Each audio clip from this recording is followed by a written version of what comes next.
al finalizar esta primera vuelta de la liga, así se ha quedado finalmente la clasificación, 19 partidos disputados, donde ahora mismo Real Madrid y Girona lideran en conjunto la clasificación con 48 puntos, el Real Madrid por delante, porque en ese duelo directo entre ellos el Real Madrid salió vencedor de dicho partido, por lo tanto por eso va primero.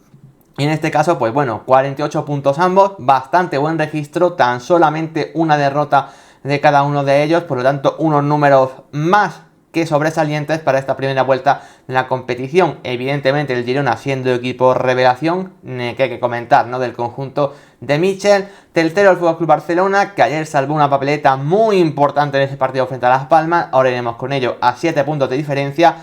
Ojo al Athletic cómo ha terminado esta primera vuelta, con 3 victorias consecutivas y metiéndose ahora mismo en puestos Champions, ojito con el Athletic, en detrimento de un Atlético de Madrid que de momento hay que regañarles por esta primera vuelta. Y mira que el conjunto de Diego Pablo Simeone estaba dejando buenas sensaciones en ciertos momentos de la temporada, pero lo cierto es que ir sumando de 3 en 3 se está complicando y ha vuelto a sumar una derrota esta misma jornada precisamente frente al Girona. Luego en sexta posición Europa League también está la Real Sociedad, temporada algo extraña para los de Imanol Alguacil, que quizá esa juntar la competición doméstica con la Champions League les está costando un poco más de lo esperado en clave liga, porque la Champions el equipo sí que va volando. Luego en séptima posición, que a priori daría plaza para UEFA Conference League, aunque estaría por ver, seguro que pase en Copa, pero a priori el séptimo pensamos que iría a Conference, estaría situado el Real Betis Balompié. Es verdad, y también hay que decirlo, que con unas sensaciones bastante agridulces, esperábamos más del conjunto de Pellegrini, que empezó bien pero se ha ido cayendo en las últimas jornadas. Luego en zona bastante noble de la clasificación, casi más cerca de Europa que de otra cosa, se sitúan Getafe, Valencia, 26 puntos estos, y Las Palmas 25, la verdad, cerquita de puestos europeos. Como yo siempre digo, va a ser complicado pelear a los 7 de arriba y quitar alguno de esos puestos, pero oye, no están tan lejos y me parece que la primera vuelta de todos estos equipos es más que positiva. Luego podemos decir que están Rayo Vallecano y Osasuna, que con las victorias de esta jornada están ahí un poco en zona media de la tabla, en zona un poco de nadie, no están peleando por bajar a segunda, tampoco están peleando por Europa, por lo tanto, zona tranquila. Y luego ya los equipos que quizá sí que tenemos que tener más en cuenta, que están metidos en ese pequeño marrón y que tienen que crecer en la segunda vuelta, serían Villarreal, 19 puntos, 4 por encima del descenso, Mallorca 18, 3 por encima, Deportivo Alavés 17, 2 por encima, Sevilla, seguramente el gran equipo de excepción de hasta el momento, solamente un punto por encima del descenso, al igual que el Celta, que con la victoria de esta jornada al menos ha conseguido salir de ese hoyo después de muchísimas jornadas ahí dentro. En detrimento del Celta, entra el Cádiz esta jornada en puestos de descenso. Por primera vez de temporada, el conjunto gaditano ocupa puestos de descender a segunda división. Y los dos más habituales que llevan ahí desde el principio, Granada y Almería, aunque el Granada esta jornada ha conseguido ganar y se acerca a esos puestos posibles de salvación a tan solamente, entre comillas, a 5 puntos. Pero el Almería es el que no levanta cabeza y el que cierra la primera vuelta de la liga sin una sola victoria. La verdad es que el resultado llamativo y contundente de cara negativa, evidentemente, para el conjunto indálico. Eso respecto a cómo ha cerrado la clasificación, ¿vale? Vamos a ir partido a partido para comentar lo que ha ido pasando desde el martes hasta ayer jueves con esta última jornada que se ha disputado. Para ello, os pongo ya por aquí, como siempre, este grafismo que planteo yo para cada partido, ¿vale? Vamos a empezar en este caso con los 4 equipos Champions, con los 4 que a priori, al menos en mi opinión, optan a ganar la liga. El primero de ellos vamos a empezar con este Real Madrid-Mallorca. Un partido, la verdad, que se le complicó y muchísimo al Real Madrid, que acabó solventando con un cabezazo de Rüdiger a balón parado. Recordamos que el Real Madrid ya venía de tener problemas la semana... hace 2 semanas concretamente, ¿no? En ese encuentro frente al Deportivo Alavés, donde también ganaron por 1-0 y marcando precisamente también a balón parado. En ese caso fue Lucas Vázquez, en este caso ha sido Antonio Rüdiger, ¿no? Pero otro partido más donde el Real Madrid, pues bueno, encuentra dificultades en su juego. Es verdad que evidentemente un equipo, bueno, con ciertas bajas que quizá ahora mismo se hacen notar, eso sí, volvió Vinicius Junior como la parte más positiva, tampoco es que hiciese un partido descomunal ni mucho menos, tuvo esos rifirrafes habituales como siempre que se juega contra el Mallorca con Pablo Maffeo, pero bueno, más allá de eso, buena noticia para el Real Madrid, que ha vuelto Vinicius en este inicio del 2024, pero es verdad que no fue el partido más fácil ni más cómodo para el Real Madrid. Ya sabemos lo que suele plantear el Mallorca, equipo que se suele encerrar bastante cerquita de su área en ese 5-4-1, que prioriza que pasen pocas cosas, que prioriza que bueno, que el partido vaya 0-0 y que luego si pueden tener alguna, intenten aprovecharla. Hay que decir que el Mallorca alguna tuvo bastante importante. Antonio Sánchez de hecho tuvo dos muy claras, principalmente una que se fue al larguero. Samu Costa también tuvo un disparo desde la frontal del área que se fue al palo. O sea, yo creo que el Mallorca tuvo en el partido como para al menos haber marcado algún gol. De hecho, en el cómputo global del encuentro, a mí personalmente no me pareció el Real Madrid superior al Mallorca, al menos en cuanto a volumen de ocasiones y en cuanto a plan de partido. Creo que al Mallorca le estaba saliendo bien lo que estaba planteando, pero luego finalmente esa acción a balón parado acabó decantando los 3 puntos en este caso para el Real Madrid. Pero vaya, creo que un empate en este encuentro podría haber sido perfectamente lo más lógico, porque insisto, al Real Madrid se le complicó muchísimo. En fin, creo que era un prototipo de partido que yo esperaba que al Real Madrid le iba a costar un poco menos, porque al final sabemos en la dinámica que está Bellingham, que está Rodrigo, que está Brahim Díaz, pero también es verdad que se ha juntado, pues el partido no más brillante de Bellingham, quizá no destacó tanto como otros días. A Rodrigo, no sé si le ha venido muy bien la vuelta de Vinicius Junior, porque precisamente Rodrigo estaba brillando en estas últimas jornadas en la posición que suele ocupar Vinicius Junior, de delantero caído a banda izquierda. Esta vez Rodrigo no se pudo mover tanto por esa zona, porque era su compañero brasileño el que lo hacía. Y creo que eso hizo que Rodrigo no tuviese un tan buen partido como estamos viendo habitualmente. Y luego Brahim Díaz, que curiosamente pues fue suplente en este partido. Luego es verdad que entró por Vinicius en el minuto 60. Pero bueno, Brahim venía de ser uno de los mejores del Real Madrid en este último mes de diciembre.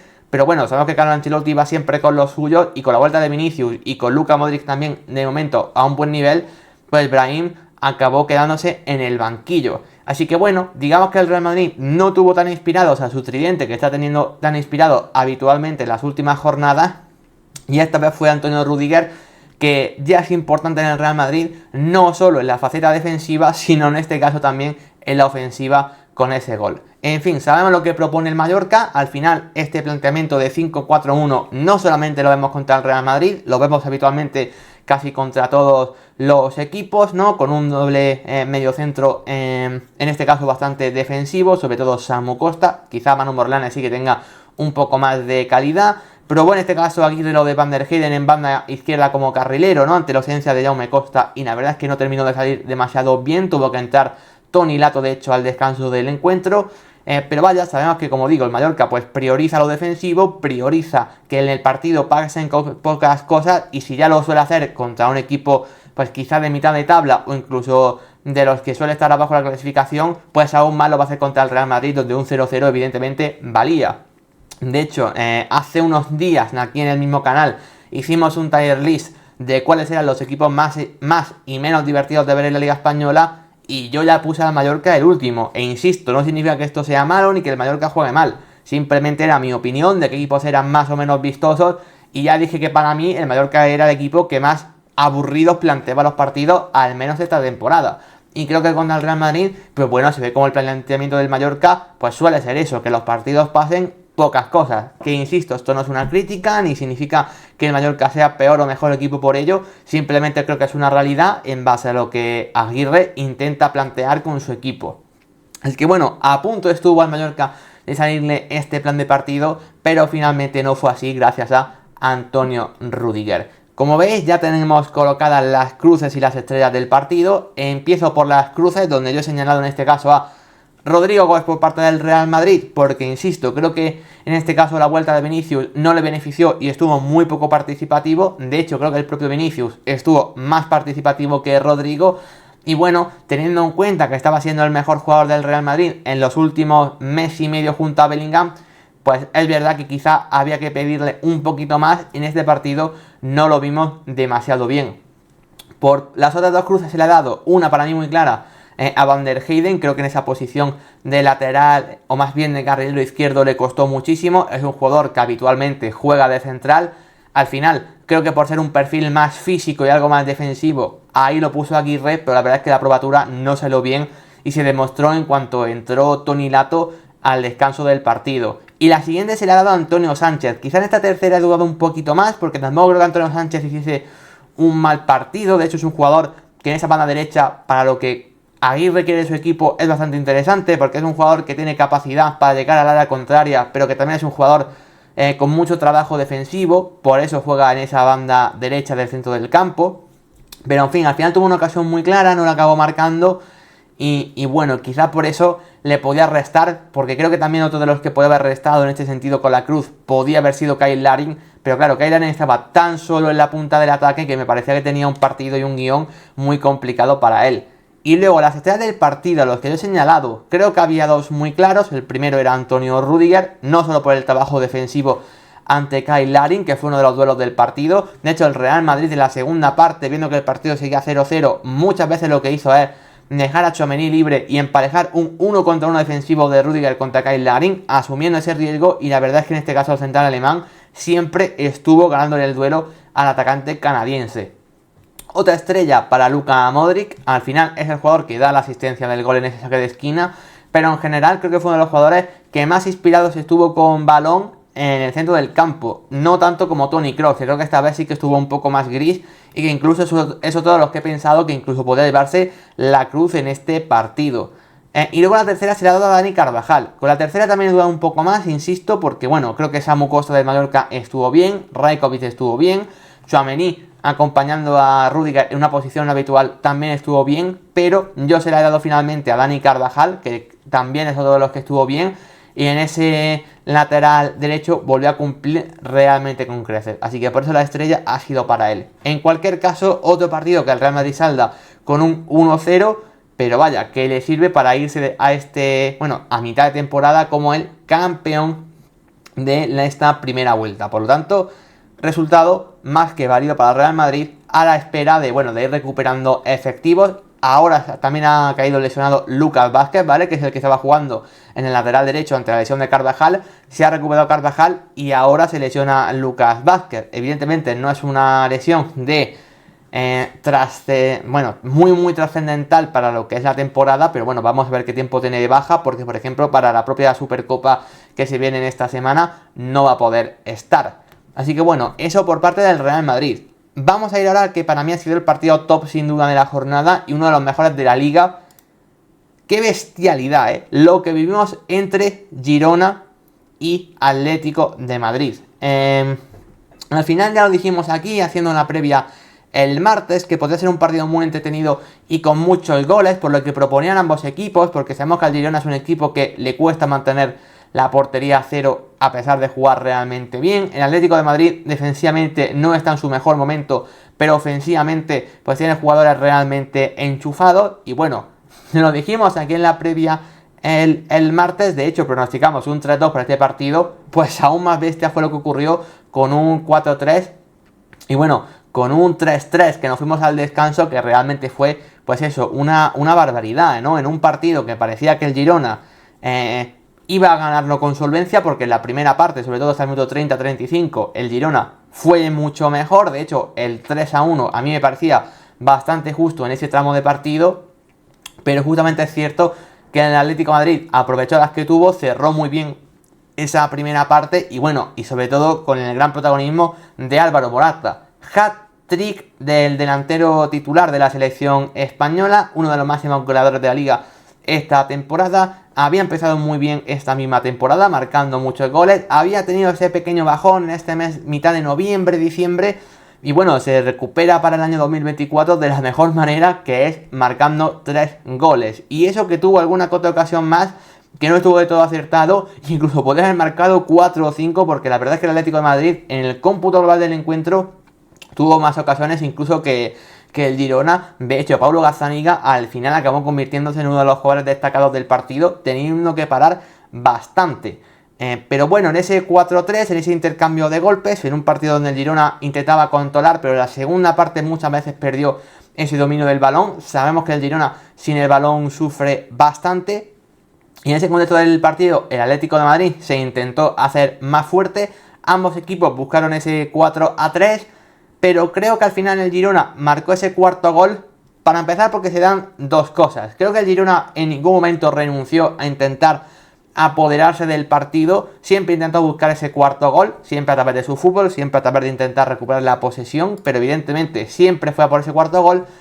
Y quizá con los últimos cambios el Atlético de Madrid da un pequeño paso atrás. Al final la entrada de Azpilicueta y de Saúl por Griezmann y Morata es también una declaración de intenciones para lo que buscaba el Atlético de Madrid en ese momento. Que creo que el 3-3 en este caso tampoco le sentaba demasiado mal. O vio el Cholo Simeone a Griezmann y Morata quizás demasiado cansados. Pero claro, quitar a Griezmann y quitar a Morata, habiéndote marcado 3 goles en este partido, al final no sé si era el mejor negocio.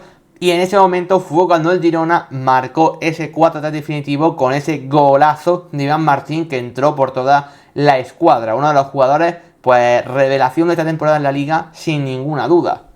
El caso es que me parece otro resultado que confirma que no sé si el Girona fue mucho mejor en este partido que el Atlético de Madrid, porque quizá no tanto, quizá no fue tan superior, pero sí confirma que este equipo está ahí arriba y no de casualidad, sino que realmente es un equipo que tiene el nivel y la capacidad para poder estar ahí arriba. O sea, no podemos decir que esté siendo suerte, que sea casualidad, que es que todo le está saliendo de cara. Creo que simplemente el equipo, honestamente, está ahí por méritos propios, porque el equipo está muy trabajado, porque el planteamiento y la estructura del club está muy definida y está muy bien actualmente como está. Y creo que eso, honestamente, pues se está viendo en los partidos, se está viendo en la forma en la que el equipo acaba jugando. Y a pesar de que tenían ciertas bajas, como David López, como Yangel Herrera, como Sigankov, que son 3 jugadores importantísimos y titularísimos, pues bueno, el equipo sigue respondiendo. Y al final jugadores como Pablo Torre, que suelen ser poco habituales, da una asistencia. Baldi suele ser suplente y marca el primer gol del encuentro en el minuto 1,5 de partido. Creo que al final son cosas de tener a todo el equipo concentrado, a todo el equipo, bueno, a todos los jugadores dentro de la dinámica del equipo. Y por eso el Girona también está haciendo un equipo tan fuerte. Así que no podemos decir que sea casualidad. Yo creo que el Girona en la segunda vuelta no se va a caer. Puede que baje el ritmo de puntuación, porque creo que es lógico, porque al final hay que ver a estos jugadores durante 38 jornadas y con toda la exigencia que tienen. Pero lo que tengo claro es que el Girona como equipo no creo que se caiga, porque realmente lo que están haciendo no es fruto de la casualidad. Así que, en fin, victoria importantísima que deja al Girona colíder al final de esta primera vuelta. ¿Quién lo iba a decir? Tremendo lo del equipo de Michel. Y un Atlético de Madrid pues realmente tocado, ¿no? Porque si decíamos que este año nos creíamos el Atlético de Madrid dando un paso más adelante durante momentos de la temporada, así nos lo hemos creído, ¿no? Pasando como primeros en la fase de grupos de Champions, que hacía tiempo que no lo conseguían, intentando mantener un buen ritmo de juego donde el Atlético de Madrid decidía y dominaba los partidos. Bueno, parecía que el Atlético de Madrid estaba más cerca que el año pasado, desde luego, para competir por la Liga, y de momento acaba en esta primera vuelta a 10 puntos de liderato y encima fuera de puestos Champions. Es verdad que empatados a puntos con el Athletic Club, pero al final tú miras la clasificación y la realidad es la que es. Si la Liga acabase ahora mismo, a mitad de temporada, el Atlético de Madrid iría a Europa League, y es algo que el conjunto del Cholo Simeone creo que es evidente que no se puede permitir. Por lo tanto, en este caso, el equipo rojiblanco tiene que mejorar mucho para esa segunda vuelta, porque evidentemente esa quinta plaza no les corresponde. De cara a lo que ha sido este partido, como veis, dando las cruces y las estrellas del mismo encuentro, las 3 cruces las he dado para jugadores del Atlético de Madrid. Creo que había 2 muy claras. Una, la de Coque, que en fin, su partido desde la posición de pivote fue un desastre, sobre todo por fallar pases que no suele fallar, faltas de concentración impropias del capitán rojiblanco. Así que bueno, inentendible sobre todo su primera parte, donde dejó mucho que desear. Luego mejoró en la segunda. También cruz para Samulino, otro de los jugadores que destaco para mal en este encuentro, porque Jan Couto y Savinho le destrozaron por ese costado. Es un jugador que evidentemente es mejor atacando que defendiendo, y creo que está haciendo una buena temporada en ese rol, sin ninguna duda, pero en este caso tuvo que bailar seguramente con la más fea, como es Savinho en este caso, que es un jugador que cuando te encara te puede destrozar, y así fue, ¿no? En este caso contra Samulino, que más de una ocasión Savinho pudo desbordar por ese costado, y Samulino quedó señalado, hasta el punto de que en el descanso fue cambiado por Nahuel Molina, para que en esa banda izquierda acabase entrando Rodrigo Riquelme en la segunda parte. Así que eso ya dice un poco lo que sufrió el brasileño en el primer tiempo. Y luego la tercera cruz tenía más dudas, pero se la ha dado a Witsel, porque bueno, creo que igual que hay días que Witsel a nivel defensivo sí que ha podido dominar más y ser un jugador contundente a nivel defensivo. Creo que eso en este partido contra el Girona no lo vi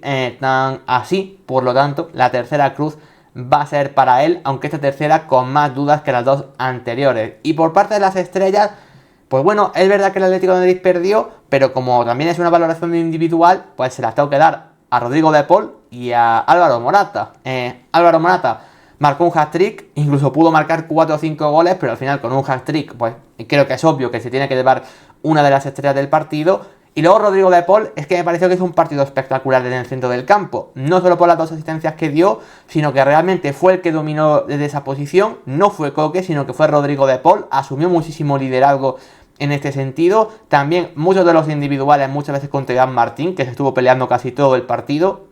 Así que vaya, creo que Rodrigo de Paul sin duda es uno de los que teníamos que salir señalado para bien. Y alguien del Girona, la verdad es que podemos señalar a muchísimos jugadores, ¿no? Al final, bueno, marcó Blin, marcó Valeri, marcó Savinho, marcó Iván Martín. De estos 4 yo me quedo con Iván Martín, que es el que marca el golazo del 4-3 definitivo, pero es que más allá de eso su partido me pareció realmente bueno antes de ese gol. De hecho, Iván Martín y Pablo Torres fueron los que más me gustaron del Girona. Es verdad que Pablo Torres tuvo que salir del partido por esa lesión, ¿no? En la segunda parte, pero Pablo Torres me estaba gustando muchísimo, seguramente su mejor partido con el Girona hasta el momento. Iván Martín también, y lo culminó con ese gol, ¿no? También hay otros que hicieron un gran partido, como Jan Couto, como siempre, desde el lateral derecho. Gazzaniga bajo palos, que al final tuvo que parar bastante, también fue muy importante. Pero bueno, la estrella del Girona se la doy finalmente a Jan Couto. Y con esto pasamos al siguiente partido, el que cerraba la jornada, el equipo Champions que nos queda por analizar, que es el FC Barcelona, que tuvo una visita muy pero que muy complicada, en este caso a Gran Canaria, para jugar contra la Unión Deportiva Las Palmas. Un partido que se le complicó al FC Barcelona desde el principio, desde la primera parte, con ese gol en este caso de Munir El Haddadi. Vaya combinación de Sandro y Munir, 2 ex canteranos del FC Barcelona, 2 jugadores, bueno, que eran los jugadores suplentes en su momento de la famosa MSN. Si alguno de ellos se caía, pues bueno, Munir y Sandro eran los suplentes. Ahora están juntos en la Unión Deportiva Las Palmas, y ya por la celebración que hicieron ayer me dio a entender que mucha estima o mucho cariño tampoco le guardan al club donde se formaron en este caso, ¿no? Así que bueno, al final Munir, segundo gol esta temporada, uno fue a la Almería, y curiosamente el segundo es al FC Barcelona, en una defensa del Barça donde vuelve a hacer muchas aguas, y donde el primer tiempo del FC Barcelona volvió a ser más que dramático. Otro suspenso más en 45 minutos para el FC Barcelona este año. De ahí se explica lo lejos que está, entre comillas, en la clasificación del liderato. De ahí se explica las malas sensaciones que está teniendo este año, porque el equipo presiona mal o no presiona directamente, y luego se establece sobre el campo aún peor. Creo que se ha vuelto a ver que Frenkie de Jong como pivote único y puro hace demasiadas aguas. Creo que necesita el FC Barcelona jugar ahí con un doble pivote, sean los que sean. Frenkie de Jong al lado de alguien. Creo que ahí el FC Barcelona está echando mucho de menos a Gavi, pero creo que para el partido de ayer perfectamente podía haber ocupado ese rol Sergi Roberto, pero no, el FC Barcelona en este caso, o más bien Xavi, decidió actuar con Frenkie de Jong de pivote único, Gundogan y Sergi Roberto como interiores, algo que a mí, pues insisto, me sorprendió en este sentido. Y luego, bueno, pues realmente el partido, sí que el FC Barcelona tuvo más posesión, que había mucha gente que se debatía esto, que quizás Las Palmas puede robarle la posesión al Barça, por bueno, el estilo de fútbol que suele implementar el equipo de García Pimienta. Finalmente no, el Barça fue dueño de la posesión del partido, sobre todo en la segunda parte, donde creo que los de Xavi ya sí que mejoran, pero algo que suele ser habitual. De hecho, solemos ver mejores segundas partes que primera del FC Barcelona. Al final, cuando el equipo rival va ganando, el equipo culé es quien tiene que apretar por la necesidad del marcador vemos un Barça donde algunos partidos los acaba remontando, como es este caso, y esta vez ha sido gracias a un penalti que le hicieron a Ilkay Gundogan, que que lo transformó el propio jugador alemán prácticamente en una de las últimas jugadas del partido, ¿no? Una acción de Dennis Ingraven que tuvo que entrar en el encuentro precisamente porque tenía molestias Alex Suárez, jugando una posición que no es la suya habitualmente, como es la del lateral derecho. Ingraven habitualmente es lateral izquierdo. Y bueno, cometió esa última acción prácticamente del partido, donde fue penalti y expulsión, porque Gundogan iba a rematar prácticamente solo. Y en este caso, Ingraven le empujó por detrás, siendo penalti. Se ha debatido mucho el penalti, como siempre.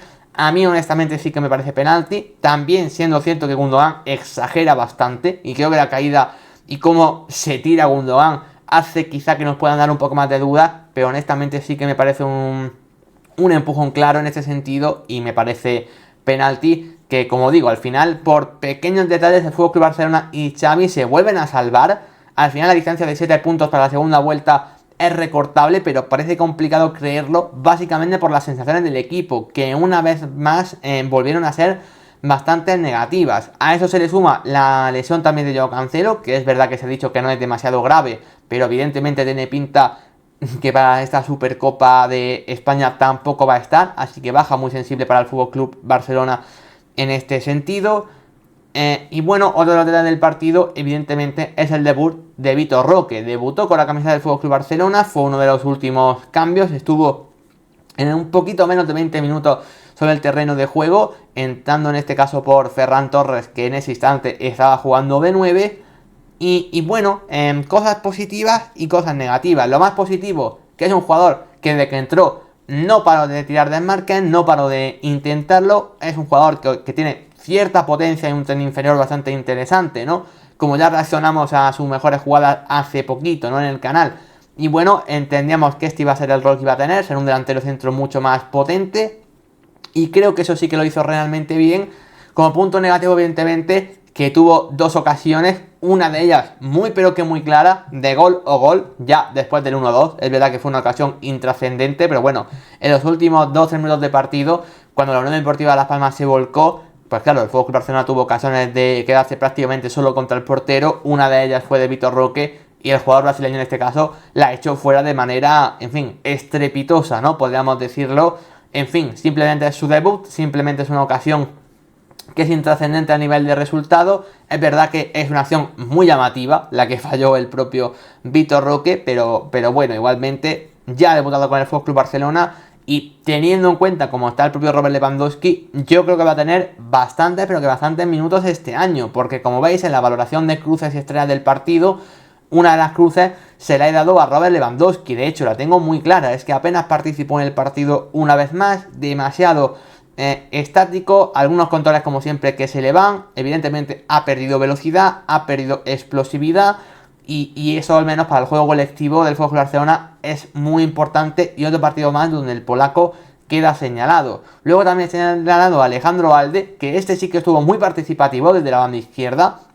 Pero le he puesto cruz básicamente porque se sumó muchas veces al ataque, hizo bastante daño, en este caso por esa banda izquierda. El problema es que siempre que llegaba a línea de fondo, sus centros acababan siendo muy malos o perdía la pelota, malos controles cuando a veces era un control sencillo para tener una ocasión mucho más clara. O sea, bien en el entendimiento del juego, pero muy mal con balón Alejandro Balde, que toda esa superioridad física que tiene a través de su velocidad, pues no la pudo materializar en ocasiones claras, básicamente porque estuvo muy pero que muy desacertado con balón. Y luego la otra cruz muy clara del partido para un Ingraven, pues que bueno, que al final, con esa última acción de la tarjeta roja y el penalti, pues bueno, al final salió expulsado y su equipo acabó perdiendo. No sé si tenía otra opción. No sé si tenía la opción de incomodar más a Gundogan y no cometer penalti. Eso nos estamos metiendo en fútbol ficción y en supuestos que no han ocurrido. Pero bueno, metiéndonos en lo que sí que ocurrió, pues tiene que llevarse la cruz del encuentro. Las estrellas para mí del partido, pues aunque no marcasen gol ninguno de ellos, yo se las he dado a Sandro Ramírez por parte de la Unión Deportiva Las Palmas, que creo que fue el jugador que más peligro causó de Las Palmas a nivel ofensivo. Es verdad que el gol fue de Munir, pero el propio Sandro es el que da la asistencia. Y luego por parte del Barça, una muy clara para Frenkie de Jong, que volvió a ser el mejor del FC Barcelona. Esto ya no sorprende absolutamente a nadie, ¿no? como Frenkie de Jong lidera el centro del campo hasta en los malos días, y otra para Sergi Roberto, que dentro de un primer tiempo negligente del conjunto culé, me pareció el único que lo intentó más o menos de vez en cuando, que tiraba desmarques, que intentaba romper a la defensa de la Unión Deportiva Las Palmas. De hecho, a mí me extrañó que el cambio cuando entró Fermín fuese por Sergi Roberto y no por Gundogan, que Gundogan no estaba precisamente tan bien. Por eso Gundogan, a pesar de forzar el penalti y marcarlo, no lo señalo como estrella, porque creo que su partido no fue realmente tan bueno, al igual que el de Ferran Torres, por ejemplo, que fue el jugador que marcó el 1-1, el gol del empate. Es verdad que Ferran Torres suele aprovechar bien de cara a puerta las oportunidades que tiene, pero su partido, honestamente, hasta antes del gol me estaba pareciendo también bastante, pero que bastante flojito. Pero bueno, finalmente se salvan porque marcaron gol.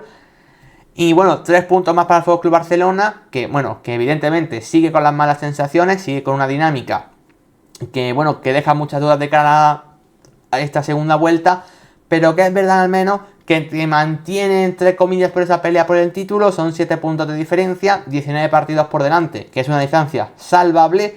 Parece complicado no por la diferencia de puntos, sino por las sensaciones que hay entre Madrid y Girona respecto al FC Barcelona, que casi que son encuesta abajo muy negativas, mientras que los otros dos equipos creo que van en una línea continuista o incluso ascendente. Por lo tanto, complicado parece que el Barça pelee por la Liga, pero es que lo más importante es que si el Barça perdía ayer, que durante mucho tiempo el partido lo fue perdiendo, el Barça ahora mismo sería quinto clasificado. E imaginarse el FC Barcelona fuera de Champions al final de la primera vuelta sí que hubiese sido ya muy pero que muy llamativo, como para incluso quizá tomar algunas cartas en el asunto de que hay cosas que evidentemente tienen que cambiar. No sé si la figura de Xavi, no sé si hacer algún mínimo esfuerzo económico en el mercado a través de hacer alguna venta importante, no sé, pero creo que algo evidentemente hubiese cambiado. Pero al final con esa victoria 1-2, aunque las sensaciones volvieron a ser malas, bueno, la segunda parte fue salvable y el equipo acaba sumando los 3 puntos, que era lo más importante.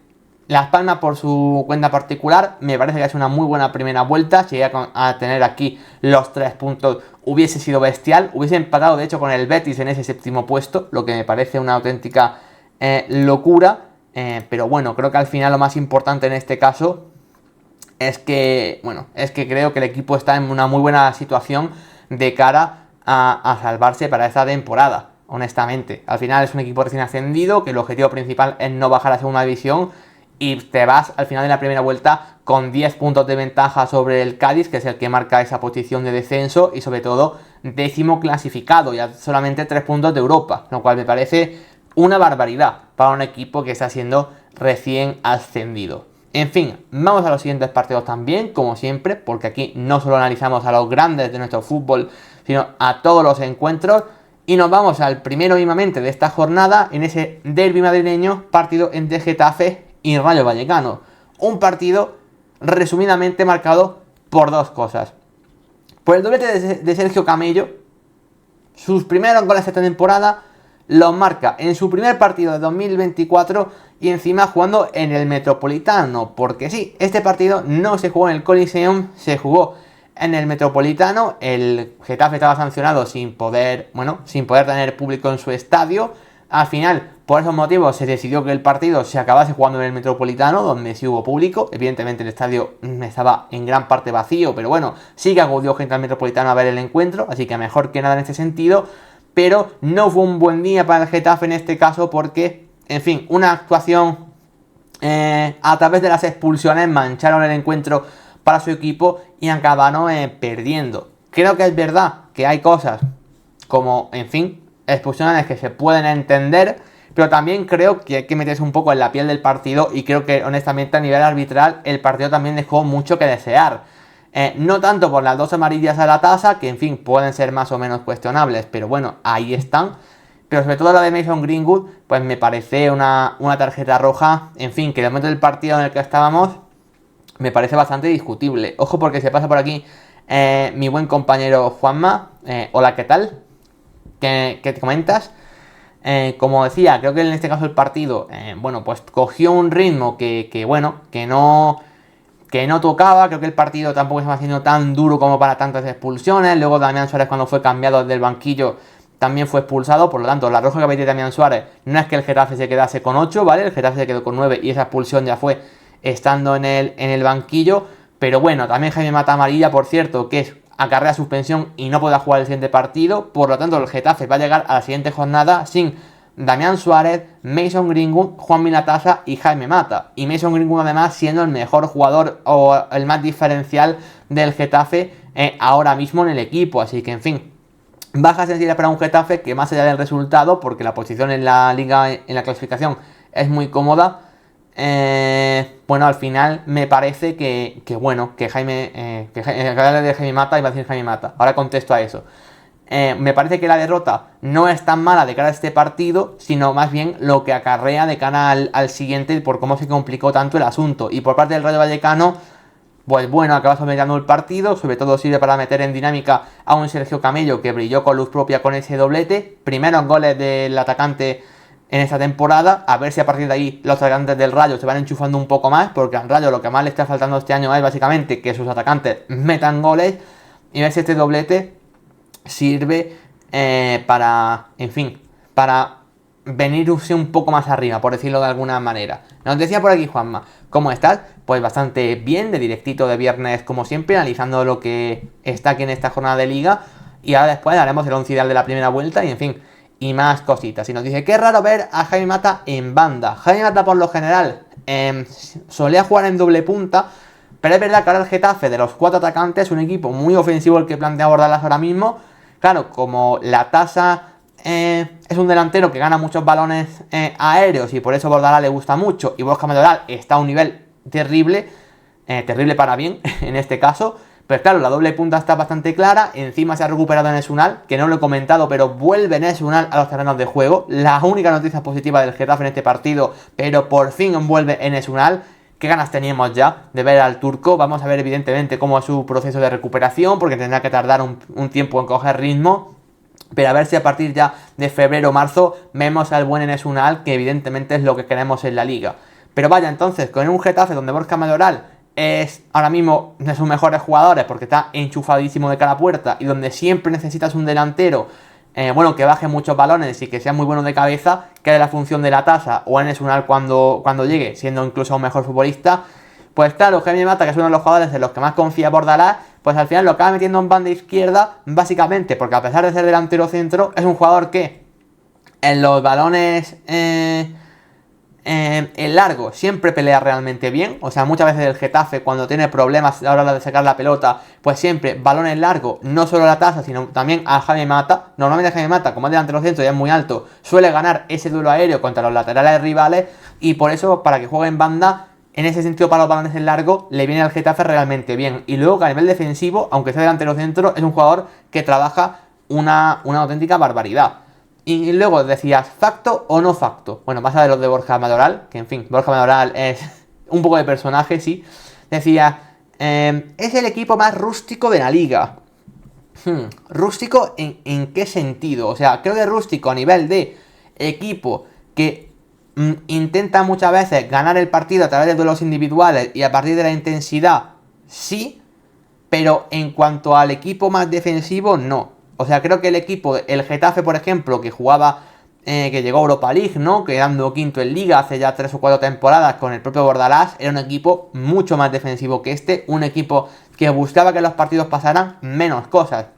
Y creo que este Getafe no es tan así. Este Getafe sí que busca que pasen muchas cosas en los partidos. De hecho, ahora mismo el Getafe me parece uno de los equipos más ofensivos de la Liga. Así que rústico desde el duelo individual, entre que muchas veces hay fútbol de contacto en el que realmente es intentar que en el partido realmente tus jugadores sean más intensos que el rival, sí, pero respecto a que el partido pase en pocas cosas o que el equipo sea defensivo, ni mucho menos. Creo que es un prejuicio que está establecido por lo que era el Getafe de hace varias temporadas, pero creo que en cuanto al colectivo y en cuanto a lo que busca el equipo, no tanto. Creo que ahora mismo el Getafe es un equipo mucho más divertido que antes, bastante ofensivo, y creo que por ejemplo se explica mucho en la figura de Mason Greenwood, que al final es el jugador más talentoso del equipo ahora mismo y el que más diferencias está marcando, y que bueno, y al final pues se está viendo básicamente porque sus números son muy buenos, más allá de la expulsión que ha tenido esta jornada, que en fin, que va a acarrear polémica porque el árbitro dice que dijo una cosa, Greenwood dice que dijo otra, y en fin, vamos a ver eso cómo acaba. Que no se agarrar una vuelta a la Premier League de Mason Greenwood, supongo que te refieres.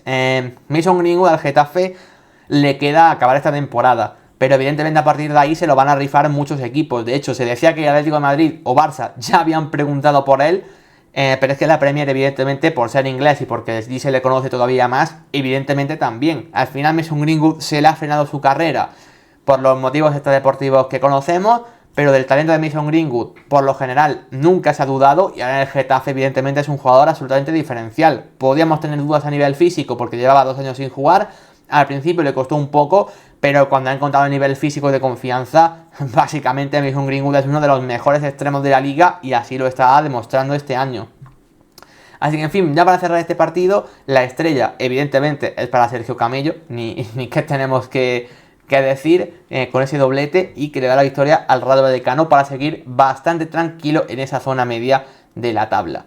Vamos al siguiente, en este caso a ese empate entre Real Sociedad y Deportivo Alavés. Un empate más para la Real Sociedad, que como le está costando sumar de 3 en 3 esta temporada. Al final, como siempre decimos, es el equipo que, más allá de los 3 grandes, parecía el mejor preparado para entrar en Champions este año una vez más. Es verdad que la sorpresa del Girona pues le ha quitado un poco ese rol de cuarto de España, pero es que ahora mismo sus grandes rivales, el Athletic, también está ahora mismo muy por encima, básicamente porque al equipo le está faltando cierta contundencia en muchos partidos para acabar matando los encuentros, o incluso, aunque tenga muy buenos jugadores a nivel defensivo, quizá le están faltando pegada de cara a portería, ¿no? Creo que es algo que este año lo estamos viendo, y por eso creo que a la Real Sociedad le cuesta tanto sumar los 3 puntos. Así que bueno, creo que en ese sentido es un empate que ya lo hemos visto en más de una ocasión esta temporada por parte de la Real Sociedad. Es verdad que el partido se le puso muy pero que muy en contra con la expulsión de Alex Remiro, una expulsión que, bueno, para que no lo visteis, fue un fallo absolutamente garrafal del portero de la Real Sociedad. Básicamente es un balón que bota, que bota en el césped. Remiro estaba fuera del área, mide mal el bote, básicamente. Dice Juanma, ¿hablaste ya del Granada? No hemos hablado del Granada todavía. De hecho, los partidos van en orden, básicamente, por cómo se han jugado. El Alex Remiro mide mal el bote, y claro, el balón se quedaba solo para un delantero del Deportivo Alavés, y Remiro para el balón con la mano fuera del área. Clara expulsión para el portero de la Real Sociedad. Ahí se quedó el equipo con 10 de Manuel Alguacil y dejaron de dominar el partido. Hay algo que debo decir de Augusto Batalla, pues luego encima vamos a estar analizando su fichaje, así que evidentemente va a ser muy interesante tu aportación en ese sentido. Así que bueno, como digo, la expulsión de Remiro condicionó mucho el encuentro. A partir de luego encima el Alavés se encontró con ese penalti justito, hay que decirlo, no es un penalti demasiado claro, pero también es verdad que es un penalti de estar listo. Fue en ese caso de Ander Guevara, supo forzarlo realmente bien, y bueno, y luego el Rioja lo transformó, y ya la mejor parte de la Real Sociedad en el encuentro lo vimos al final, donde sí crearon muchísimas ocasiones, donde tanto Sivera como Rafa Marín se tuvieron que hacer fuertes en área propia para defender ese arreón final, y donde, bueno, marcó Martín Zubimendi el 1-1 casi al final, pero donde incluso la Real Sociedad creó ocasiones como para poder marcar el 2-1, incluso llevarse los 3 puntos, ¿no? A través de un buen Take Kubo, como siempre, que fue el líder a nivel ofensivo, Zubimendi, que marcó ese gol, y que este año lleva 4 goles, a pesar de jugar de pivote, algo muy sorprendente este dato. Insisto, al final casi pudieron incluso hasta acabar ganando, pero bueno, aún así igualmente un nuevo empate que por lo general y por lo que estamos viendo esta temporada ya no es nuevo la Real Sociedad, que poco a poco su objetivo de Champions se le va escapando. Para la vez, pues un punto muy positivo, al final es un equipo recién ascendido y acaba esta primera vuelta 2 puntos por encima del descenso, que no es mucho, pero ahora mismo puede mirar, hay 5 equipos por debajo y al final ese es el objetivo del Deportivo Alavés. Por lo tanto, empate que sabe más que bien. Nos dice por aquí Juanma también, para Sergio Camello le vino de lujo dar un pequeño paso atrás en el Rayo Vallecano. Yo creo que sí. Yo creo que básicamente porque no es un delantero de nivel Atlético de Madrid. Evidentemente sigue siendo joven, creo que es del 2001, o sea, creo que tiene 22 años todavía. Pero es verdad que a mí, ni por nivel actual, ni por potencial, me parece un delantero de Atlético de Madrid. Evidentemente el futuro lo dirá. Pero creo que su buena progresión lo puede hacer acabar en equipos quizá que peleen por Europa, ¿no? Pongamos, no sé, me invento un Real Betis Balompié, por ejemplo, incluso un Villarreal. Pero a mí no me parece un delantero que vaya a tener nunca el nivel del Atlético de Madrid, que creo que es una exigencia muy pero que muy alta. Al menos mi opinión y por lo que hemos visto de momento y entendiendo su progresión. A lo mejor luego la rompe y las cosas no van... es mucho mejor de lo que parece, pero ya el propio fichaje de Samu Morodion, por ejemplo, indica que el Atlético de Madrid para el futuro confía mucho más en la figura de Samu que en la figura de un Camello que han acabado vendiendo, ¿no? Así que bueno, en ese sentido Camello bien, pero también es un delantero que tiene que ir creciendo y que esta temporada le está costando, a ver si los autogoles de esa jornada le sirven para seguir mejorando. Siguiente partido de la jornada, uno de los partidos más llamativos en este caso, porque se enfrentaban Valencia y Villarreal, dos grandes de nuestra liga en horas bajas. El Villarreal más bien esta temporada, el Valencia, bueno, pues en los últimos años por cómo funciona ahora mismo la institución, el club en general, pero que en este caso ha hecho una muy buena primera vuelta y ha vuelto a sumar 3 puntos, en este caso ganando al Villarreal por 3-1, en un partido que básicamente todo se concluyó prácticamente en la primera parte, donde fue un baño, tal cual hay que decirlo, un baño total del Valencia al Villarreal. Creo que en este caso por mérito de unos y por demérito de otros, porque la verdad, el partido de Villarreal un día más volvió a ser anticompetitivo, o sea, no tiene más, o sea, la historia del Villarreal ya la hemos visto muchas veces. Raúl Albiol encima se lesiona, tiene que entrar Eric Bailly, que acaba de fichar y está prácticamente sin entrenamientos. Adrià Altimira en el lateral derecho fue un desastre, las cosas como son. Capú en el centro del campo fue aún peor, no paró de perder balones, está lentísimo Capú, pero lentísimo. Ramón Terrás en esas ayudas al centro del campo no fueron buenas, se notó mucho que estaba ahí Ramón Terrás y no Alex Baena. En fin, la primera parte del Villarreal básicamente fue un desastre y el Valencia la aprovechó. La aprovechó hasta el punto de que Yaremchuk acabó marcando ese primer gol en la liga, en la jornada número 19, pero ahí está. Primer gol del ucraniano, que yo me esperaba bastante más de él y le está costando, pero bueno, primer golito, esta vez en el Valencia jugando con doble punta. Buen funcionamiento de la banda izquierda del Valencia, con Sergi Canós y con Gallá a nivel ofensivo. De hecho, por ahí viene mínimamente el primer gol. Luego los siguientes fueron 2 goles de penalti, que Pepelu sabemos que desde ahí es un especialista. Vaya fichajazo el de Pepelu, 5 millones que parecían al principio cuestionables, porque el Valencia no se gasta dinero nunca en nada, y nos sorprendió que el Valencia se gastase hasta 5 millones en un futbolista. Pero vaya, es que Nemo Pepelu vale 15, 20 o incluso más, porque vaya fichajazo le hizo el Valencia en este caso al Levante, ¿no? A su equipo vecino. Pepelu, que estaba en segunda división, pero que desde hace tiempo venía demostrando que era jugador de primera. En el Valencia se ha agenciado del centro del campo, incluso de casi todo el equipo, porque es uno de los líderes de forma indiscutible y ya se está viendo como es uno de los líderes también desde el punto de penalti, marcando ese doblete. Luego finalmente llegó ese gol de Gerard Moreno para salvar un poco, bueno, la humillación del 3-0 con esa asistencia de Ilías Akumach. Ilías, el mejor jugador del Villarreal sin ninguna duda, pero de largo además. De hecho, le hizo un partido, no sé cómo denominarlo, pero vaya, le volvió loco a José Luis Gallá, ¿por qué no decirlo? Gallá muy bien a nivel ofensivo con esa asistencia, pero a nivel defensivo Ilías le hizo un traje. De hecho, la única ventaja que tenía el Villarreal en el partido era ese duelo de Ilías contra José Luis Gallá, porque del resto más bien poquito. Y a partir de ahí llegó ese gol de Gerard Moreno, que en un Villarreal bastante desastroso esta temporada, Gerard Moreno ya lleva 9 goles. A ver si las lesiones le siguen respetando y acaba sumando buenas cifras a final de temporada, que de momento sí que lo está haciendo bien. Pero igualmente fue simplemente el gol ya de la vergüenza, como se suele decir.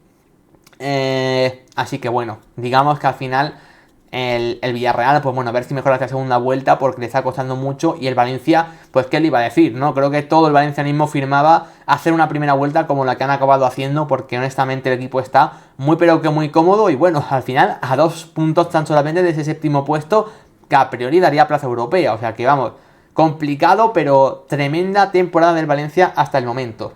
Ojo por aquí que nos sigue Manolo Fútbol FC. Gracias en este caso por pasarte por el canal y gracias por seguirnos, como siempre. Podéis quedaros a todos los nuevos que venís por aquí, que charlamos de fútbol, en este caso de la Liga Española. A ver, Juanma, que nos decía por aquí muchas cosas. Decía, además Camello aprovechó el bajón de RDT y de Falcao. No cuento en Teca, es un chiste de 9. A mí en Teca me parece mejor segunda punta potente que 9. Y sí, a ver, Falcao ya tiene una edad, sigue marcando algún golito que otro, pero me parece un delantero de 15-20 minutos y poco más. Y la verdad es que Raúl de Tomás está un poco como Sergio Camello, jugador que fuera del área deja buenos movimientos y que a sus compañeros les ayuda bastante, pero que está teniendo muchos problemas como igual que Sergio Camello. Es que son dos delanteros que están viviendo una temporada bastante parecida en ese sentido. Pero bueno, de momento Sergio Camello parece que está por delante y le ha quitado el puesto. Dice también Ben Brereton a Sheffield United, para sorpresa de nadie. Luego hablaremos, cuando acabemos de hacer todo lo de esta jornada, vamos a hablar de Ben Brereton. Dice por aquí, te soy honesto, a Yaremchuk lo considero un delantero muy normalito. A ver, no me parece un gran delantero tampoco. En su momento pintaba mucho mejor, lo vimos en esa Eurocopa con Ucrania, fue Eurocopa, si no me equivoco. Creo que sí, ¿no? La Eurocopa que está con Zinchenko, Malinowski como interiores, ¿no? Yarmolenko ya veterano a un lado y Yaremchuk era el 9 de esa Ucrania. Y a mí me gustaba, creo que dejó cosas muy buenas, pero luego los pasos que ha ido dando, su fichaje por el Benfica mal, en el Brujas tampoco lo hizo demasiado bien, venía del Brujas si no me equivoco. Y ahora, pues bueno, en el Valencia le está costando. Creo que es un delantero que deja buenos movimientos, pero que con balón, honestamente, me pensaba que iba a ser de un nivel superior. Y ahora mismo es suplente de Hugo Duro, pero en este caso el Valencia jugó con doble punta y Yaremchuk pues aprovechó su oportunidad. Y luego sobre Pepelu, donde decía, la temporada antes de firmar por el Valencia renovó hasta 2032, luego, pero como no era realista, le habían dejado hasta 2028. Sí, y luego el Valencia pagó esa cláusula, ¿no? Ese precio de 5 millones de euros que vaya, le ha salido absolutamente de lujo al equipo Che. Este del partido, por supuesto, es para Pepelu, ¿vale? Para la sorpresa de nadie. Vamos a continuar con lo de la jornada, ¿vale? Que estamos comentando este Granada-Cádiz. Lo que decimos del Granada-Cádiz. Primer partido, en este caso de 2024. Primer partido que el Granada gana en ese 2024. Por lo tanto, un partido, una victoria, 100% de victoria. Y las mismas victorias que todo el Granada en primera división en el 2023. Básicamente porque el Granada ha ganado 2 partidos. Y uno ha sido este y el otro fue en la jornada 3 contra el Mallorca. Así que ya le venía tocando en este caso al conjunto de Alexander Medina. Muy cuestionado, pero bueno, victoria clave para estar a 5 puntos de la permanencia, que visto así no es tanto. A ver, los equipos que están infrapuntuando a nivel del requisito mínimo para salvarse. Por lo tanto, la permanencia este año, que parece que puede estar más barata que otros años, mínimamente que el año pasado, pues bueno, hace que con 11 puntos todavía puedas tener algunas opciones de salvarte de cara a la segunda vuelta. Por su parte, el Cádiz sigue con esa mala dinámica también, que ganó los 2 partidos al inicio y ya poquita cosa para el Cádiz, que ha entrado por primera vez en puestos de descenso tras esta derrota, lógicamente. Y bueno, mencionar que 2 debuts muy importantes por parte del Granada. El primero de ellos, el de Bruno Méndez, que evidentemente ha dado un salto de calidad a la defensa simplemente con un partido que hemos visto sobre él. Ya analizamos su fichaje aquí hace unos días y ya dijimos que iba a ser titular indiscutible. Y evidentemente el salto de nivel ha sido una realidad. Y luego lo de Augusto Batalla, que creo que también ha sido positivo en este caso. Creo que sobre todo dio seguridad y fue muy protagonista en cuanto al liderazgo, ¿no? Como portero y también seguridad por arriba. Es verdad que dejó esa acción del posible penalti, que ya os lo digo, para mí no es penalti de Batalla en esa acción. Sé que ha habido mucha polémica por Twitter respecto a ciertas acciones, pero es que para mí siempre que el VAR ha intervenido en este partido lo ha hecho con acierto, incluido el penalti de Batalla, que en fin, no... O sea, no me parece... no sé, o sea, es que no me parece penalti, por mucha polémica que haya habido, al menos en mi humilde opinión, intentando ponerme en el lugar más imparcial posible. Pero, en serio, a mí no me parece penalti. Dice por aquí Raúl, protagonismo para el VAR en este partido, aunque victoria justa del Granada. Dice por ahí Juanma, te juro, David, que este Augusto Batalla no es el que conocí en su momento. Es increíble. O sea, este portero básicamente, para quien no lo sepa, ahora hablaremos de su fichaje, pero viene de San Lorenzo, si no me equivoco. De San Lorenzo creo que es. Pero bueno, cedido desde River. Y siempre ha sido un portero muy suplente en River. Ahora ha ido creciendo en Argentina y demás. Tenía buena pinta, Granada tenía que reforzar la portería. Y en este primer partido creo que se han visto cosas positivas, más allá de ese posible primer penalti. En cualquier caso, creo que el Granada fue prácticamente dominador desde el minuto 0 hasta el 90. Creo que esa superioridad luego fue aún más palpable con esa expulsión de Rubén Sobrino. Agresión, en mi opinión, también bastante clara, un poco... en fin, un poco sin venir a cuento por nada, la verdad, un poco sorprendente. Pero vaya, agresión clara de Rubén Sobrino y roja directa tras la intervención del VAR. En este caso yo creo que es un partido, no sé si el mejor de Granada este año, pero sí que me parece un encuentro en el que ha sido el que más fácil lo ha tenido, básicamente porque el Cádiz estuvo muy mal en el centro del campo, donde Gonzalo Villar y Sergio Ruiz, pues es que se comieron a Alex Fernández y a Rubén Alcaraz, básicamente.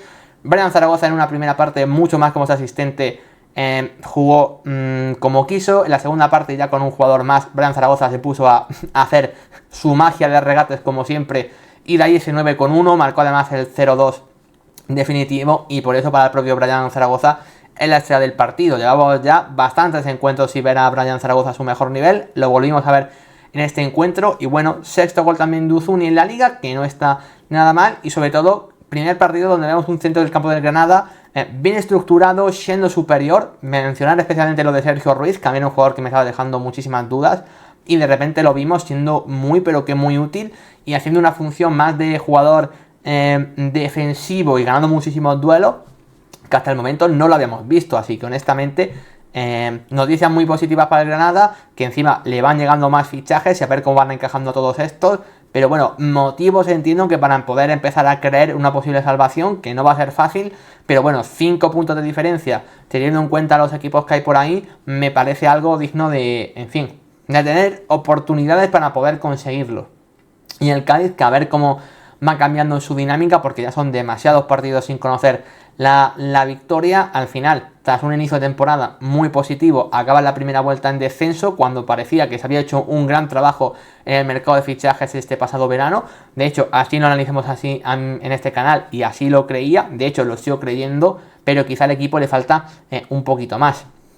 Y buen resultado también frente a un rival directo para el Average particular. Pues sí, muy importante tener en cuenta final de temporada en caso de que haya un empate a puntos. Vamos con el siguiente partido en este caso. Vamos con el Celta de Vigo versus Real Betis. Partido que se llevó el Celta de Vigo, otro equipo que con de abajo que consigue ganar. En este caso sí que le vale para salir del descenso. Parece que por fin el Celta va remando en dirección positiva después de polémicas y problemas con los árbitros que estaban perjudicando claramente al principio de la temporada, problemas con Iago Aspas de algunas suplencias, en fin, aparte de ciertos problemas, que a pesar de que en este partido no estaban Starfel y tampoco estaban Bamba, que ha ido en este caso a la Copa África con Costa de Marfil, pues ojo, el Celta consiguió sacar su partido adelante. Por fin estamos viendo una versión de Renato Tapia espectacular. En estos últimos partidos nos está recordando por fin al Renato Tapia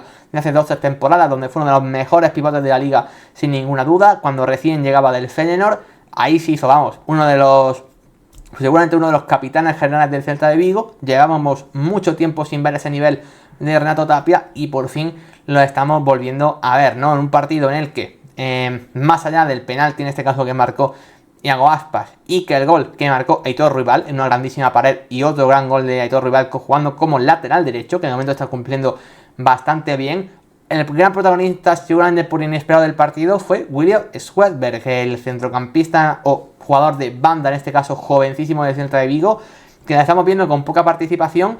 Pero ya en otro partido de esta misma temporada hemos visto a un Swedberg saliendo en la segunda parte y marcando un gol para darle los 3 puntos al Celta. Y en este caso contra el Betis volvió a pasar. En este caso por la lesión de Franco Cervi, fue por la que tuvo que salir.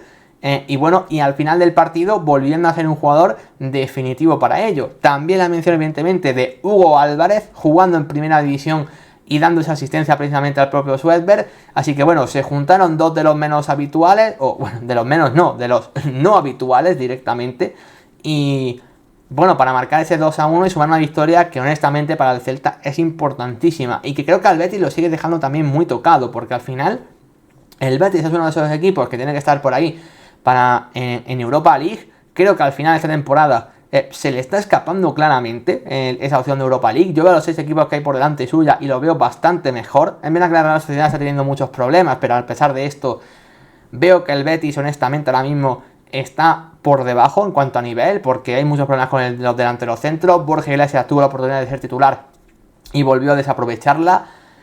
No sé, me genera dudas en ese sentido. Y luego evidentemente la lesión de Guido, a ver cómo la consiguen suplir. En este caso, la baja de Chadi Riad por la Copa África la solventaron con Socrates, que fue su primer partido de titular. No desentonó, en mi opinión. Estuvo algo peor que Petzela, pero tampoco desentonó. No creo que el problema del Betis precisamente estuviese ahí.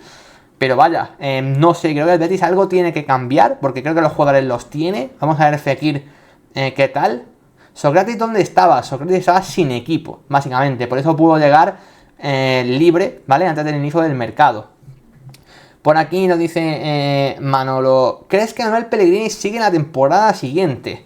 Pues mira, honestamente tengo dudas, no porque crea que no merece seguir, ni porque el beticismo no lo quiera, sino porque hay que ver cómo acaba la temporada y quizás con ciertos resultados, quizás sea el momento en el de cambiar la idea del proyecto. Al final, tengo también la sensación de que el proyecto se ha podido acabar agotando ahora mismo respecto a lo que era el Betis inicial, porque al final el Betis de Manuel Pellegrini está en su cuarta temporada. Al final de muchos jugadores que se han hecho grandes con el Real Betis Balompié, que ya no están en este proyecto o que ya han bajado su nivel. En cuanto a bajada de nivel, lo de Borja Iglesias es lo más evidente, pero también, por ejemplo, William Carvalho, Fekir, problemas con las lesiones, jugadores que fueron muy importantes en su día, ¿no? Como es el caso de Canales o Alex Moreno, ya no están. Se va a ir también Guido. No sé si quizás es el momento para que el Betis después de verano tenga que tomar, tenga que pensar cosas y quizás tomar aquel proyecto, tome otro camino, porque bueno, es que ya son 4 temporadas, quizás el proyecto ya se ha desgastado, no hay línea de crecimiento en ese sentido, y hay otros proyectos como los de Atlético y Girona que van hacia arriba, por lo tanto, en fin, y todo teniendo en cuenta que Sevilla y Villarreal esa temporada no están compitiendo, pero vamos, de cara a la próxima temporada la idea es que Villarreal o Sevilla también estén ahí en esos puestos europeos. Por lo tanto, meterse en Europa aquí en España evidentemente no va a ser fácil y cuidado con el Betis en ese sentido porque va a tener que tomar soluciones, ¿no? Así que bueno, Juanma también decía por aquí que se me ha quedado el comentario por ahí atrás, decía, voy a decir algo de Batalla. La razón por la que era suplente de River y estuvo en 200 sitios es porque es un portero que no tiene un partido que no se mande una cagada fuerte. Claro, durante el partido del Granada lo vimos mostrar bastante seguridad, pero claro, bastante seguridad respecto a lo que había antes con Ander Ferreira, pues no es complicado, es cualquier portero que parase algo, así que en ese sentido bien. Y luego es verdad que deja esa opción del posible penalti donde se le escapa la pelota, ¿no? Que insisto, que a mí no me parece penalti, pero es cierto que ya dejaba alguna duda en ese sentido. No sé, como me parece un upgrade en clave Granada por lo que había antes en la portería, me parece que de vez en cuando pueda liarte alguna, no me parece un problema. Pero vamos, esto es muy de portero argentino en tónica general. Al final es que ¿qué portero argentino prácticamente no cumple con ese perfil? Porque míramente Emi Martínez, que es el gran portero argentino de la actualidad, cumple ese perfil, portero que para mucho, muy gato, muy felino, pero con tendencia al error. ¿Qué decir de Chiquito Romero cuando ha estado tantísimos años en Argentina? Jerónimo Rulli cumple también ese perfil. Jeremías Ledesma, lo tenemos mismamente aquí en España en el Cádiz y es un portero total de ese perfil. Así que imagínate, hay un portero en Granada, no lo parecía. Bueno, llevaba guantes, si era portero, no lo sé. Dice Danini, Solaris es más lento que un frigorífico.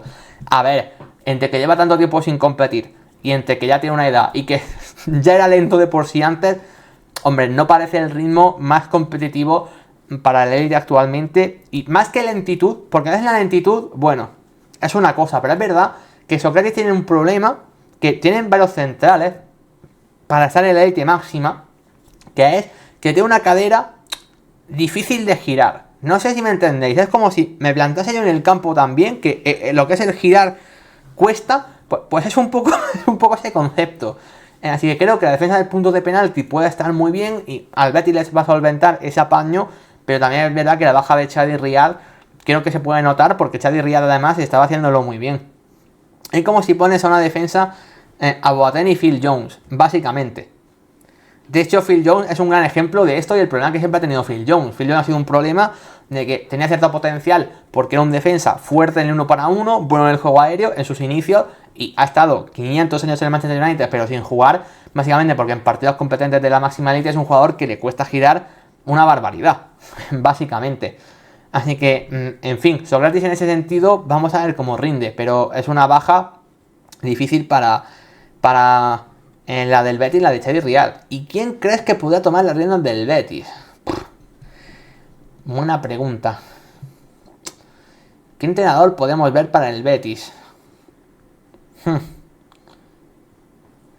A ver, es que si tengo que decir al que más me gustaría a mí, el que más me gustaría pero me parece imposible, porque creo que ya está en un proyecto que le va a dar confianza y su siguiente salto ya va a ser un equipo top. Pero a mí me gustaría mucho ver a De Zerbi en la Liga Española y en un equipo así. Porque si Barça, Madrid o algo así no le pueden dar un proyecto a Roberto De Zerbi, pues a un equipo de segundo escalón. Real Sociedad, pero parece que está muy asentado en ese sentido. Alguacil, pues me gustaría verlo en un Betis. Lo que pasa es que siento que De Zerbi su siguiente paso va a ser algo más top, básicamente. Va a ser un salto a un equipo ya de Champions, básicamente. Joaquín de técnico, ¿os imagináis? Joaquín de técnico.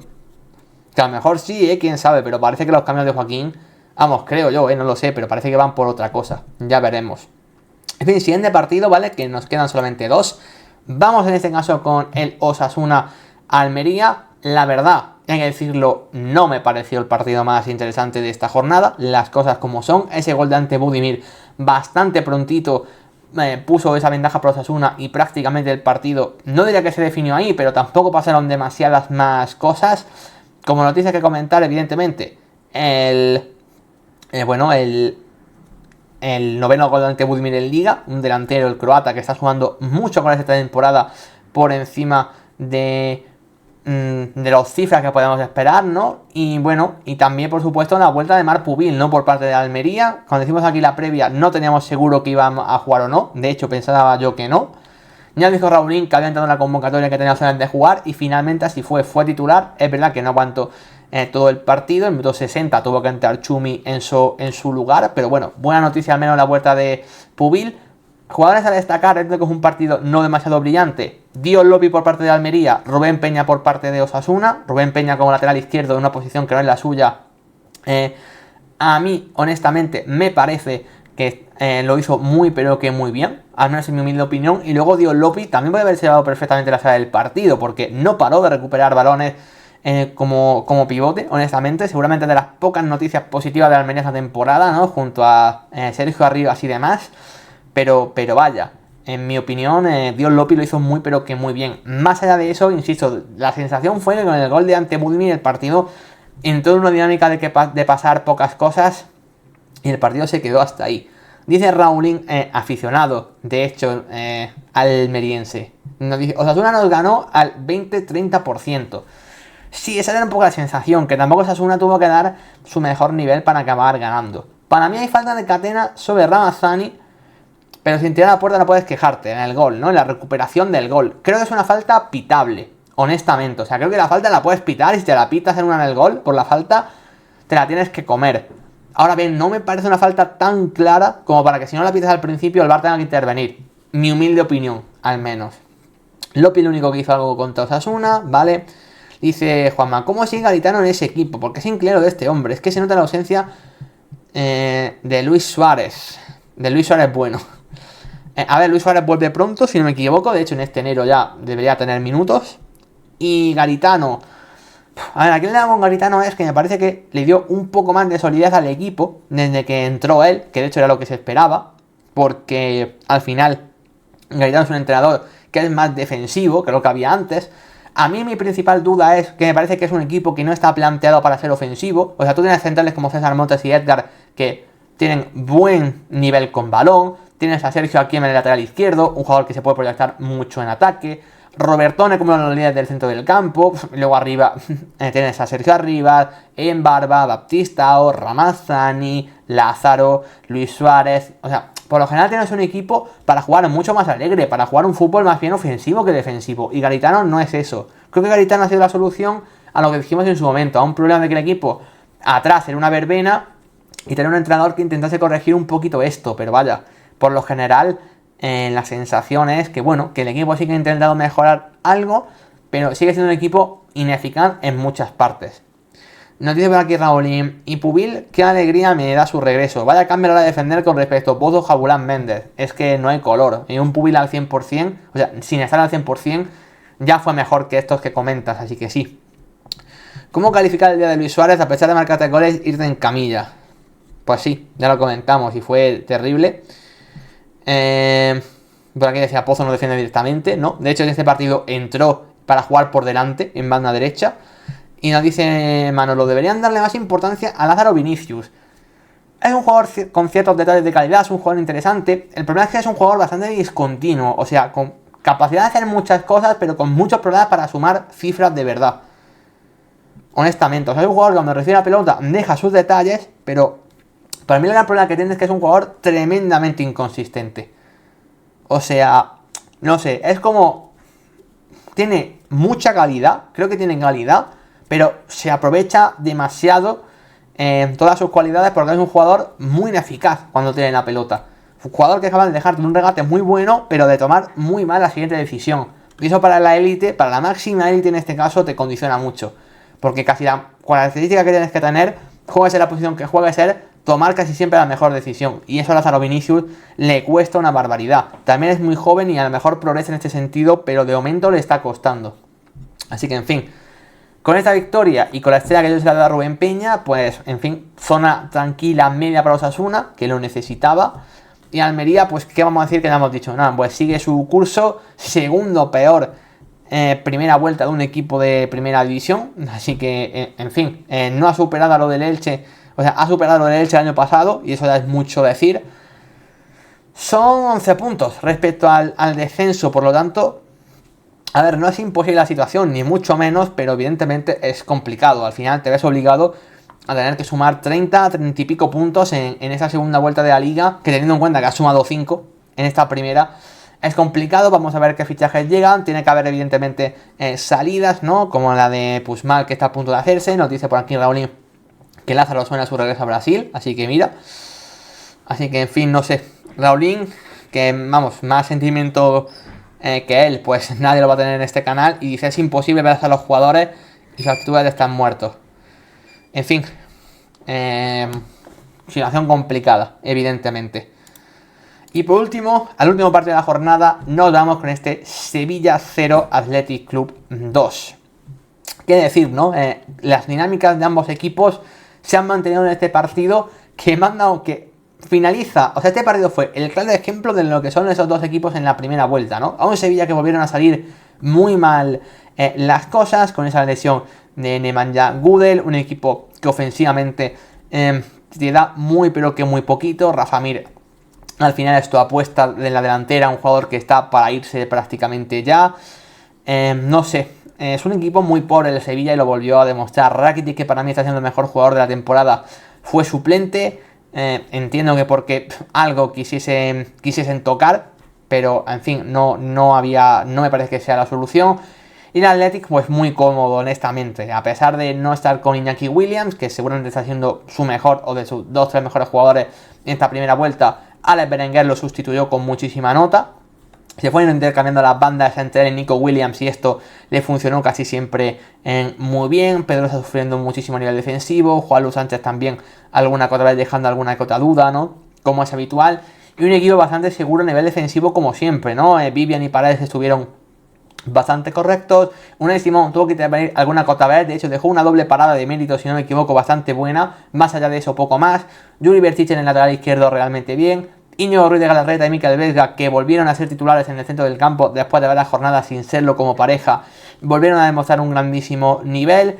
Quizá algo más de Sancet, algo más de Guruceta podemos esperar, pero al Athletic, insisto, no le hizo falta, porque bueno, fue muy superior al Sevilla, sobre todo los primeros 60 minutos. Es verdad que al partir del minuto 60 el partido entró un poco en esa dinámica, ¿no? De que el 0-2 era un resultado muy importante ya, el Athletic bajó el ritmo, en fin, y a partir de ahí poco más pasó, ¿no? Pero vaya, fue un poco para confirmar las dinámicas un poco de lo que estamos viendo de estos dos equipos, ¿no? Y de hecho, que el Sevilla se encuentre un punto por encima del descenso a estas alturas, pues confirma un poco lo que está haciendo la temporada. Y al final miras a los equipos que hay debajo y son equipos que han tenido muchas debilidades en muchos momentos de la temporada, y eso habla de cuál es la realidad del Sevilla ahora mismo. Y el Athletic todo lo contrario, es que el Athletic es verdad que es un equipo que ya tiende a hacer primeras vueltas muy positivas y un bajón tremendo en la segunda, es que le lleva pasando ya 2 o 3 años.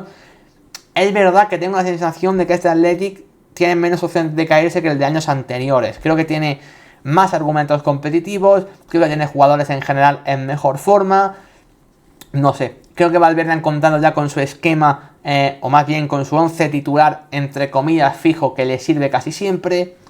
No sé, veo a este Atleti más preparado para pelear ahí arriba en Europa que en otras temporadas. De hecho, ahí lo tenéis. Acaba la primera vuelta y ha conseguido desbancar al Atlético de Madrid. Encima, el encuentro entre ellos lo ganó el propio Atlético de Madrid. Por lo tanto, creo que es el gran ejemplo de que el Atlético de este año creo que está bastante preparado. Dice por aquí Rowling, el caso del Sevilla lo relaciona al Villarreal. Sus mejores jugadores están bastante mayores y luego los jóvenes no dan la talla o la presión les comen. No estoy de acuerdo que tienen ahí un problema también con... No sé, yo creo que lo del Villarreal es más tema de edad que lo del Sevilla.